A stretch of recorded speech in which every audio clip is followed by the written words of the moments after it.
Like today is a Good Friday. The churches are on. Yeah, they are on all over. Yes. The only thing we do on the side of the churches is like when they are on today, we provide extra security from the national security agencies. But the churches are on. Because Al-Shabaab would always want to disrupt any Christian activities. So we don't take chances.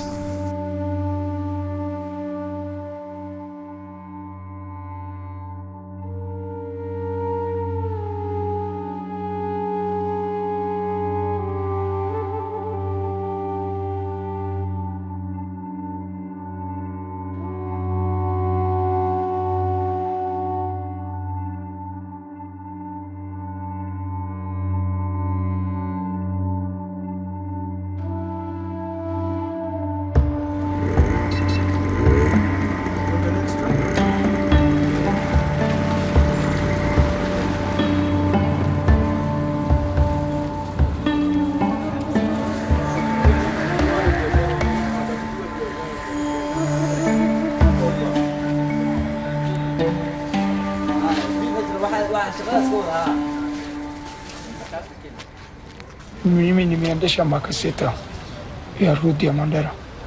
Tarehe 20 ndio nimetoka Nairobi. Nimelala mahali inaitwa Kutulu Mandera. Tumelala.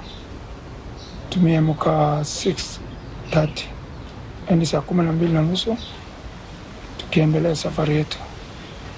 Kati ya sasa Kutulu Mandera na Elwak ndio kitu kama saa 1:30 hivi.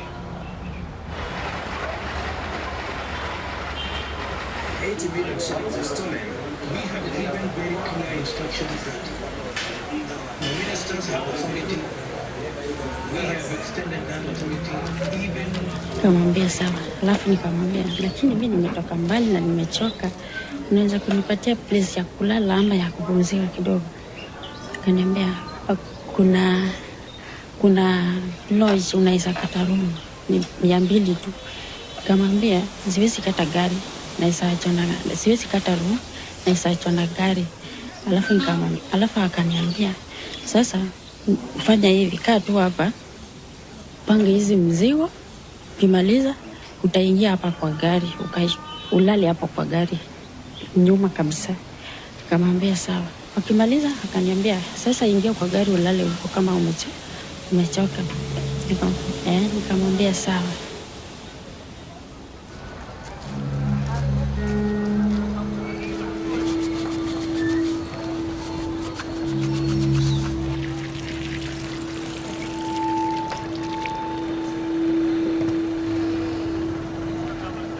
Mandera town itself is a very interesting town. You can have breakfast in Kenya, lunch in Ethiopia, and dinner in Somalia because it sits right at the very northeastern tip of the country.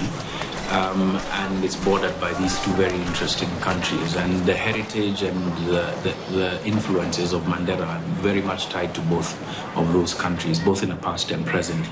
I think in Mandera, we have two major challenges. The main challenge here is the threat from terrorist activities.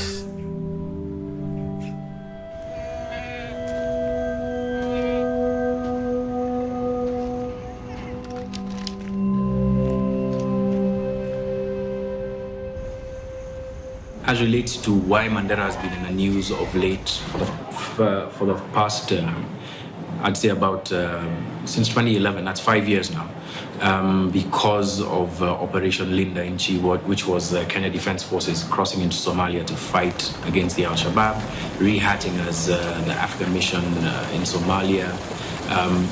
Mandera has been a focus because it has been a focal point for a number of attacks by members of the Al-Shabaab on the local community there, but also because of the victimization of people from other parts of the country.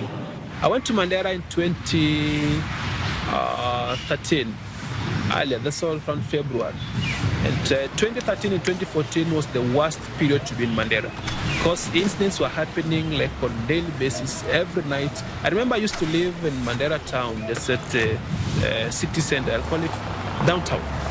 And every evening at around, you have to make sure you're in your house by 6 in the evening, because from 6 it's just a nightmare. Gunshots from every corner of the town, militants crossing, the police hunting, chasing people up and down. So it was so difficult. I remember it used to, at night sometimes you could not sleep on your bed because you can't tell where the bullet is coming to the window. So you have to go, you sleep on the floor so that at least if the bullet comes through a window, it can go through the other window, hit the wall on the other side.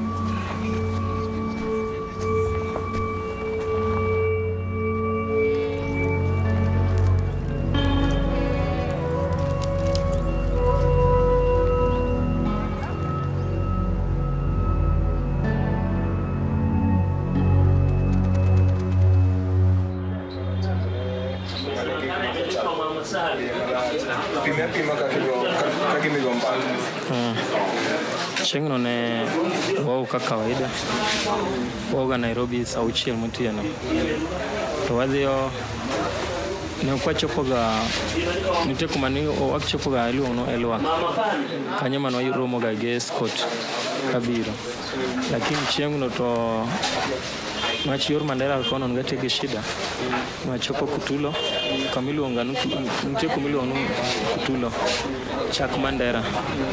Koro Kutulo kanyo ma wanindo ga. Koro kan wanindo kanyo ma gari nindo ga bas koro safar wachako gokinyi. Enye kanyo wachako gimno ka safar modiechieng'.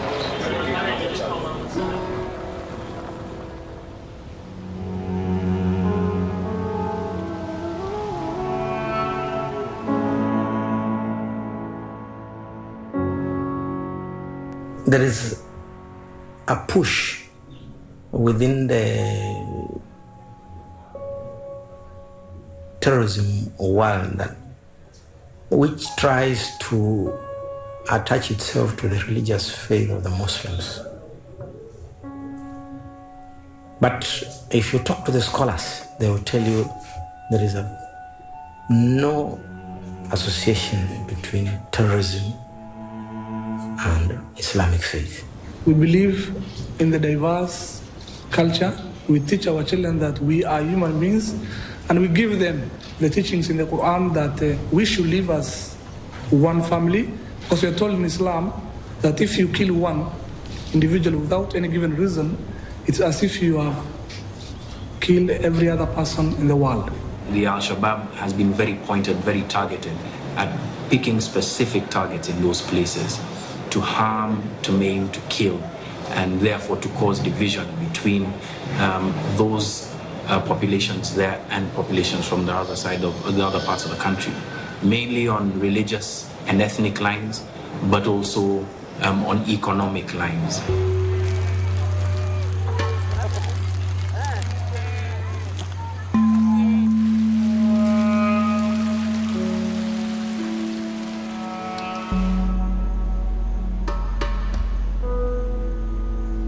It came out like the militants or the terrorists were looking for a way to create religious animosity, to create the religious divide between the Christians and the Muslims, so that they can take advantage of that. Once they're carrying it out like we are Muslims killing Christians, they wanted Christians to respond back and start killing the Muslims, and things could easily escalate and look like it's a religious war now.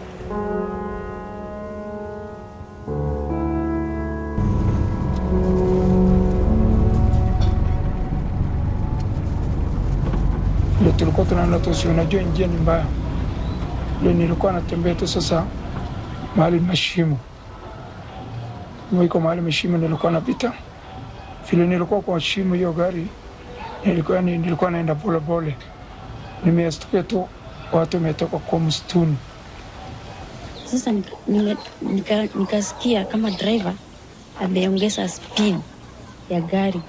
Alafu nikasema maybe kuna problem hapa. Sasa before tufike pale kuna walikuwa hiyo lori ikatoka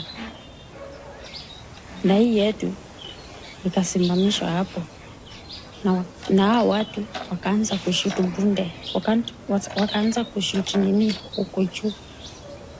Nikajiuliza sana sasa, na watu walikuwa huko juu wamefanyaje?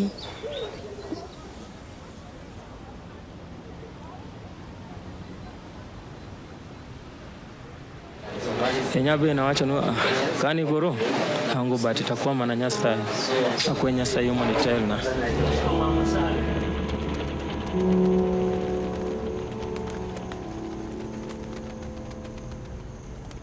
As we're speaking today, so many has happened.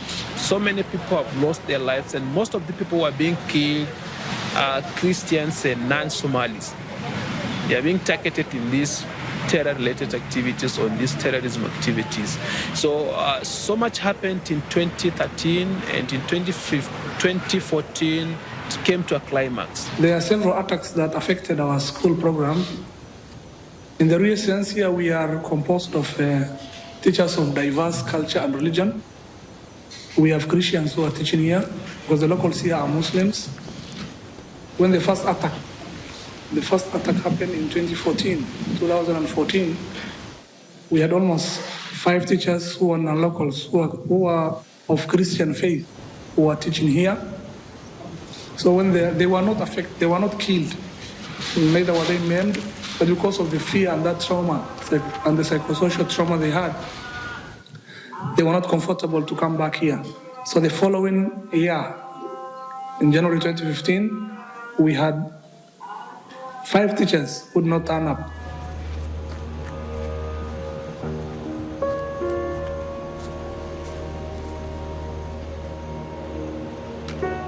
Akaniambia nifungue mlango. Ile watu walikuwa wamestuka, kila mtu alikuwa amelala wapi? Amelala chini. Akakata watu wameshindwa kufungua hiyo mlango. Akiingisha kwa bunduki kwa dirisha, akaambia fungueni ama tumalize nyinyi. Akafungua. Vile amefungua, mti ya kwanza kushuka ilikuwa mti mmoja mti ya dongandili. Nimesha alifungia Kiswahili, si in Kisomalia. Akatuambia kila mtu mtoke nje. Tukasema akatuambia tutoke nje. Sasa walituambia tutoke nje, na mimi nilikuwa nyuma kabisa. Sasa mimi nilisikia tutoke nje, nikasimama tu.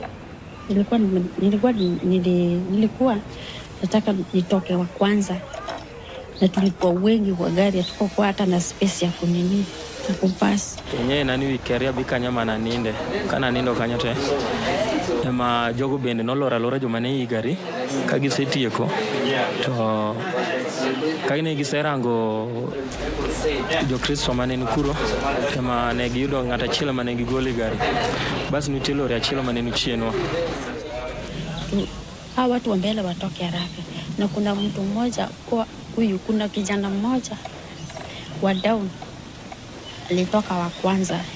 Huyo kijana alitoka wa kwanza, na watu wakaanza kuuliza swali. Sikujua wanasema nini, na nilisikia kama hao wanasema huyo kijana, nilisikia kama wanasema hakuna. Ile tumeambia hakuna, mwambie muende. Watu naanza kuingia gari. Iko jamaa mmoja ambaye alikuwa ameuliwa. Hiyo jamaa amesema hata yeye ni Muislamu. Miezi 2 tumepita. Akaitwa kondukta, akaambia ulizi mtu hiyo sala ya Uislamu inasaliwa mara 5. Kila sala inakuwa yana rakaa ngapi? Ile jamaa ameshindwa. Ulizaliwa lini in Kisomalia? Ulizaliwa lini na ulizaliwa saa ngapi? Na ilikuwa which date? Na huyo hakujibu, na kaanza tu kwenda, na wakaita tena rudi. Bila tani hivi agerudi, na kuna mmoja amemshuti hivyo, tanguka tu hapo.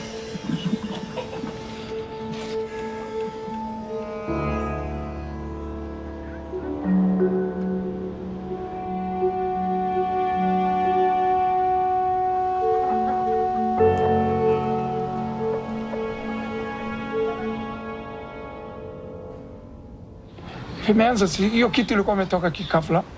Tumeona watu ilikuwa watu ambao wamefunga macho. Mimi nilikuwa nafikiria kwanza, mara ya kwanza nilikuwa nafikiria jeshi yetu ya Kenya. Lakini kwa saa hiyo tena nimeona hiyo watu kumwagilia sisi risasi na kuchungulia, nimeona imefunga macho. Sasa tumeona tu watu vile imefunga macho.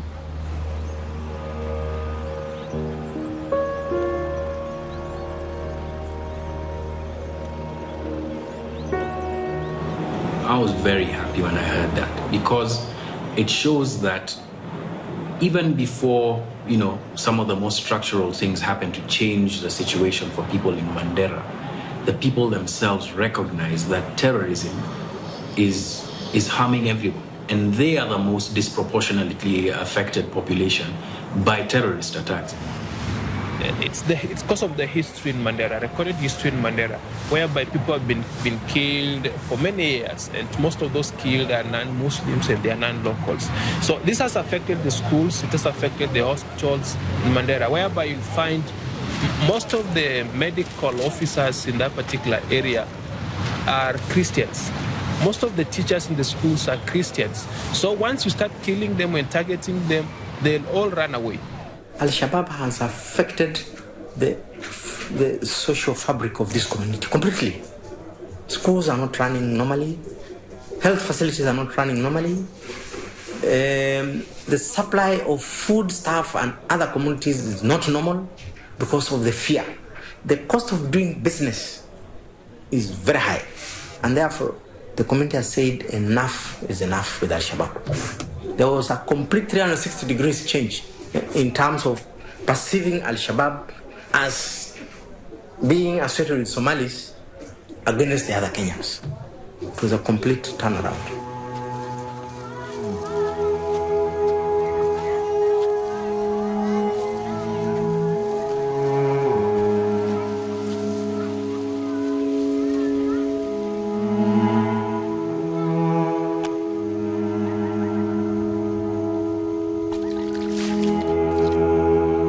Tumwambia hakuna watu wa mkadiri. Amesema tutoa Kristo. Tumwambia tuna watu wa Kristo hapo. Kama unataka kumaliza sisi, umalize tu. Lakini tuna watu wa Kristo tuko naye hapo. Ameona hakuna otherwise. Lakini ile kitu Mungu amesaidia sisi, hajatawanisha sisi. Ni vile tulikuwa tunasimama tu. Kaambia tena, endeni muingie gari. Watu wameanza kukimbia banda gari. Sema simameni tena.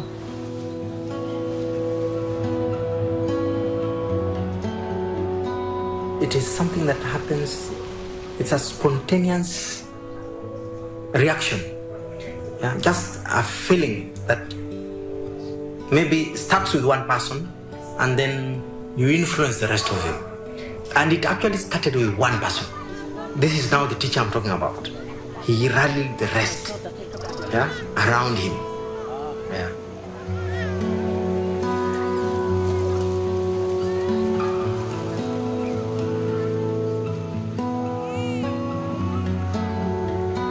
Silikuwa na kasi bila mbasema ni yuma yangu. Wewe umeona gari yangu sio vile yuko mrisasi. Vile imefanya kio yangu, vile imefanya malango yangu. Hiyo mwalimu ilikuwa anakaa yuma yangu. Ile kiti ambayo ilikuwa ananifuata.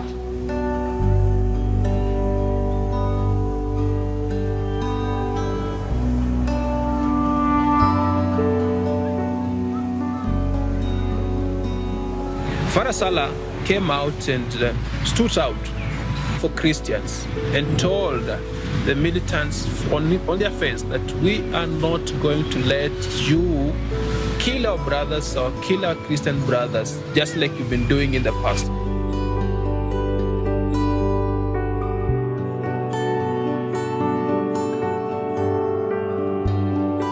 All you can do is applaud, because think about it. If you had a gun to your head to save someone who was even your neighbor, would you do it?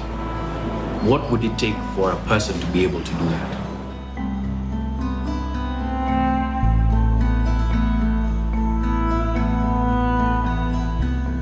Mr. Salah Sabdo Farah, popularly known as Mr. Salah Farah, was a teacher in this school.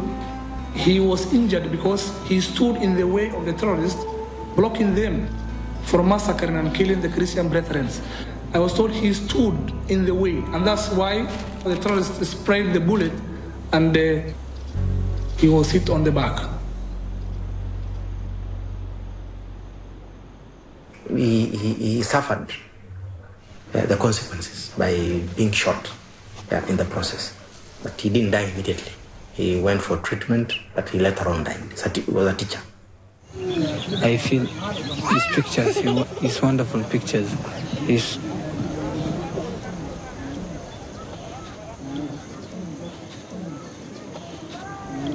can't explain. Sorry.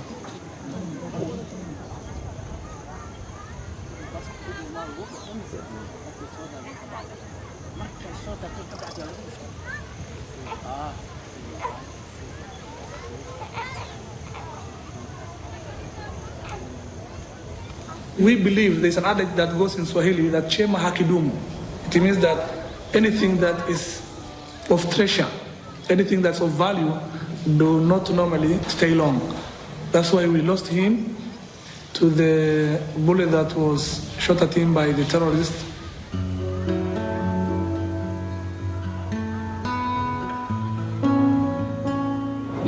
That's exemplary. I mean, in any part of the world, that one person, at the very risk of their own life, would stand up to defend another person who they don't know.